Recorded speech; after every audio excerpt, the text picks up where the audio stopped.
Jericho was alive with noise that day. Crowds lined the streets, waiting for Jesus to pass through. In the middle of it all was a man named Zacchaeus. People knew his name, and not in a good way. He was the chief tax collector, wealthy, powerful, but despised. To most, he wasn't just a man, he was a thief in fine clothes. But Zacchaeus was curious. He had heard about Jesus, the teacher who healed the sick, welcomed outcasts, and spoke of God's kingdom in a way that stirred hearts. Something inside him longed to see this man for himself. There was one problem: Zacchaeus was short. And in a city filled with people pressing to the front, no one was making room for him. Maybe it was intentional.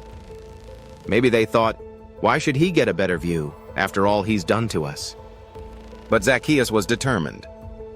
He ran ahead of the crowd, climbed up into a sycamore tree, and perched among the branches.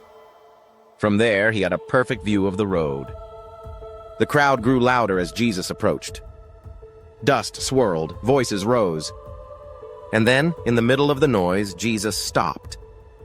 He looked up into the branches, into the eyes of Zacchaeus, and he spoke. "Zacchaeus, come down immediately. I must stay at your house today." The people were stunned.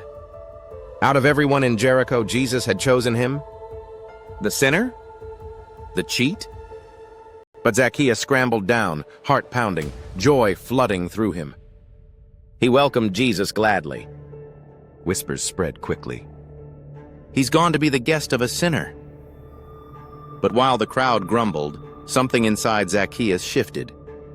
Standing before Jesus, he said, "Look, Lord, here and now I give half my possessions to the poor, and if I've cheated anybody, I will pay back 4 times the amount." This wasn't just words. It was a change. Real change. And Jesus said to him, "Today salvation has come to this house, for the Son of Man came to seek and to save the lost." The story of Zacchaeus is about more than a man in a tree. It's about being seen. Jesus looked past the labels, past the reputation, past the crowd's anger, and saw a heart ready to change.